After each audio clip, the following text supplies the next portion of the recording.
اپنی ماں کو انتظار سے نہیں گزارتے، کنزا نے نرمی سے کہا تو منشا نے التجائی آنکھوں سے اسے دیکھا۔ عفان کے دل کو دھکا سا لگا۔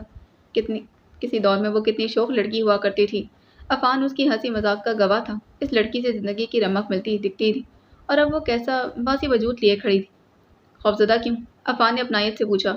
وہ لفظ لیے کھڑی تھی۔ معلوم ہوتا آنسو ضبط کیے جا رہے ہیں، یا پھر شاید اندر کے زخم چھپانے کے لیے تگ و دو کی جا رہی۔ ہم سب جانتے ہیں منشا۔ عفان کے مزید بولنے پر اس نے جھٹکے سے اسے دیکھا۔ کیا نہ تھا اس کی آنکھوں میں؟ حیرت، صدمہ، بے یقینی۔ یہ وہ منشا تو نہیں تھی جو انڈسٹری میں اس کے ساتھ مذاق کرتی، کہہ کے لگانے پر مجبور کر دیا کرتی تھی کہ کیا چاہتے ہو؟ یہی کہ تمہیں بابا نے اغوا کروایا تھا۔ اس بار کنزا نے بات کا مفہوم بیان کیا تو اس نے حیرت سے اسے دیکھا۔ وہ کتنی آسانی سے کہہ رہی تھی، لیکن اس سے بھی حیرت انگیز بات تو یہ تھی کہ وہ کیسے جانتی تھی۔ تم نے ہی کہا تھا نا کہ مجھ پر سختی نہیں جچتی، تو نرمی سے کہہ رہی ہوں اندر چلو۔ کنزا نے اس کے بازو پر گرفت مضبوط کی۔ اس نے ڈبڈبائی آنکھوں سے کنزا کو دیکھا۔ اس میں اندر جانے کا حوصلہ مفقود تھا، لیکن اگر اس نے خدشات بیان کرنے چاہے، اگر بھائی کو علم ہو گیا تو وہ تمہیں اور راحت کو نقصان پہنچائیں گے۔ آواز اس کی پشت سے ابھری تھی۔ وہ لمحہ بھر کے لیے جامد ہو گئی۔ مراد وجدانی اس کے روبرو آئے تھے۔ نہایت شفقت سے اس کے سر پر ہاتھ رکھا۔ جب تمہاری ماں سے نکاح کیا تھا اسی وقت تمہیں بیٹی کا درجہ دے دیا تھا۔ تمہاری اور راحت کی حفاظت میری ذمہ داری ہے۔ منشا کی آنکھیں دھندلانے لگیں۔ کنزا نے اس کے گرد بازو پھیلائے تھے۔ وہ بے ساختگی میں نہیں، محبت میں اس کے گلے لگ گئی تھی۔ کنزا کے وجود سے اسے بے لوث محبت۔ وہ اس قابل تھی کہ ہر کوئی اسے چاہتا۔ بس کرو، اب رلاؤ گی کیا؟ کنزا نے اسے خود سے الگ کرتے نم سے لہجے میں جھڑکا تو وہ مسکرائی تھی۔ اسے مسکراتا دیکھ عفان اور مراد کو تسلی ہوئی تھی۔ اس کے ہاتھوں کو تھامے وہ اسے لیے مراد وجدانی کے گھر میں داخل ہوئی۔ بقیہ دونوں ان کے پیچھے ہو لیے۔ وہ جو لان میں گمسم کسی پھول کو دیکھ رہی تھی، کئی قدموں کی آہٹ پر پلٹ کر دیکھا اور ہاتھ میں موجود پانی کا پائپ زمین پر گر گیا۔ ان کی بیٹی، ان کی منشا، ان کا سہارا، ان کی زندگی کی امید ان کے سامنے کھڑی تھی۔ وہ ساکت اور صامت اسے دیکھے گئے، کئی پل آ کر سرک گئے تھے۔ ماں بیٹی کا یہ سنگم آسمان پر موجود تاروں کو بھی مسکرانے پر مجبور کر دیتا۔ وہ یکٹک اسے دیکھتی جا رہی تھیں جب مراد آگے بڑھ کر منشا کے قریب۔ ہماری بیٹی، مراد کی آواز پر جیسے ہوش میں آئی تھی۔ اسی پل منشا بھاگ کر ان کے سینے سے جا لگی تھی۔ ان تینوں نے آبدیدہ نگاہوں سے ان بچڑوں کو ملتے دیکھا تھا۔ وہ سب اندر بیٹھے گپ شپ میں مصروف تھے۔ کنزا نے خوشگوار نظر ان پر ڈالی اور باہر لان میں آ گئی۔ عجلت میں وہ کوٹ پہننا بھی بھول گئی تھی۔ اس وقت موسم سرد ہو رہا تھا، مگر خوش اتنی تھی کہ اسے پرواہ ہی نہیں تھی۔ اس نے کانٹیکٹس نکالے، پھر پیور بلن پر کلک کیا تھا۔ کال فوراً اٹھا لی گئی، یوں جیسے وہ اسی کے انتظار میں تھا۔ لگتا ہے خوش ہیں۔ اس کے کچھ بھی بولنے سے قبل وہ اس کے دل کا حال بیان کر دیا کرتا تھا۔ تمہیں کیسے پتا؟ وہ خوش تھی، اس کا لہجہ بتا رہا تھا۔ برہان کو فون کے پار بھی اس کا چہکتا چہرہ آنکھوں کے سامنے محسوس ہو رہا تھا۔ اب کچھ کہوں گا تو آپ جب کہیں گی، وہ رسان سے بولا تو وہ نہ چاہتے ہوئے بھی مسکرا دی، پھر خود کو جھٹکا اور مدعے پر آئی تھی۔ میں نے شکریہ کے لیے کال کی تھی۔ یہ برہان نے ہی فون کر کے اطلاع دی تھی کہ منشا اس وقت کہاں تھی۔ بھلا ہو اردل کا جو اس کے روکنے کے باوجود اس کا پیچھا کرتا رہا۔ کہیے، وہ تو جانے کب سے اس انتظار میں بیٹھا تھا۔ تھوڑی تلے ہاتھ رکھے وہ آسمان کو دیکھ رہا تھا۔ اس پل چاہ ہوئی کہ وہ بھی آسمان کو دیکھتی۔ اس کی چاہ مقبولیت کا درجہ پا گئی۔ کنزا نے آسمان کی جانب چہرہ کیا تھا۔ بادل بھی اس ادا پر مسکرا اٹھے تھے۔ اس نے نظریں آسمان پر واپس ہٹا لیں۔ اب وہ لان میں لگے ان خوبصورت گلابی پھولوں کو دیکھ رہی تھی۔ اس رنگ سے اسے برہان یاد آیا تھا۔ اوف، وہ اسی سے تو محو کلام تھی۔ پراپر طریقے سے کہیں۔ اس نے شرارتی لہجہ چھپایا، وگرنہ اس کے سامنے ہوتی اور اس کے چہرے کو دیکھتی تو اس کی شوخی پکڑ لیتی۔ کس طرح؟ وہ کنفیوز ہو گئی، کھلے بال کان کے پیچھے ڈسنے لگی۔ اب یہ تو آپ کو معلوم ہوگا، آخر کو بزنس پڑھا ہے آپ نے۔ برہان نے آسمان سے نگاہ ہٹائی۔ جس منظر کو کنزا نہ دیکھے وہ کیوں کر دیکھے؟ وہ تو اس کے بدلتے تیور دیکھ کر ہی پریشان ہو گئی، مگر قبول کیا، مشکل آسان کر دی۔ کیا؟ آپ کا شکریہ، تھینک یو سو مچ۔ وہ خوشگوار جذبات کی روح میں بھول گئی تھی۔ برہان کے لبوں کے خم میں مزید وسعت پیدا ہوئی۔ اردو آتی ہے مجھے، انفیکٹ آپ کی وجہ سے زیادہ اچھی آتی ہے۔ اس نے آنکھیں میچ کر کھولی تھی، پھر ایک نظر سارے میں دوڑائی تھی۔ موسم کے تیور دیکھ اسے کوٹ نہ پہننے کا افسوس بھی ہوا تھا۔ ایک بات مانے گی؟ اسپیکر کے پار اس کی سوچوں سے ماورا اگلی فرمائش تیار کر کے بیٹھا تھا۔ کیا؟ اس بار جو کتابیں بھیجوں گا انہیں پھینکے گی نہیں؟ کتنی سادی اور معصوم سی خواہش تھی، کاش وہ خود بھی معصوم ہوتا۔ کنزا پر سوچ کر رہ گئی۔ میں کتابیں نہیں پھینکتی، صفائی دینے کی کوشش کی گئی تھی، پھر بائیں ہاتھ کی پشت سے ناک رگڑی جو سرخ ہو چکی تھی۔ یہ شخص اب اسے مس اردو ادب نہیں کہتا تھا، کیسے بلا جھجک اس کا نام لیا کرتا تھا۔ یہی سننا تھا۔ کنزا نے کب سے ضبط کی ہوئی چھینک لی تو سیدھا ہو۔ آپ سردی میں باہر کھڑی ہیں؟ تفکر، محبت، اپنائیت کیا نہ تھا اس کے انداز اور لہجے میں۔ تمہیں کیسے پتا؟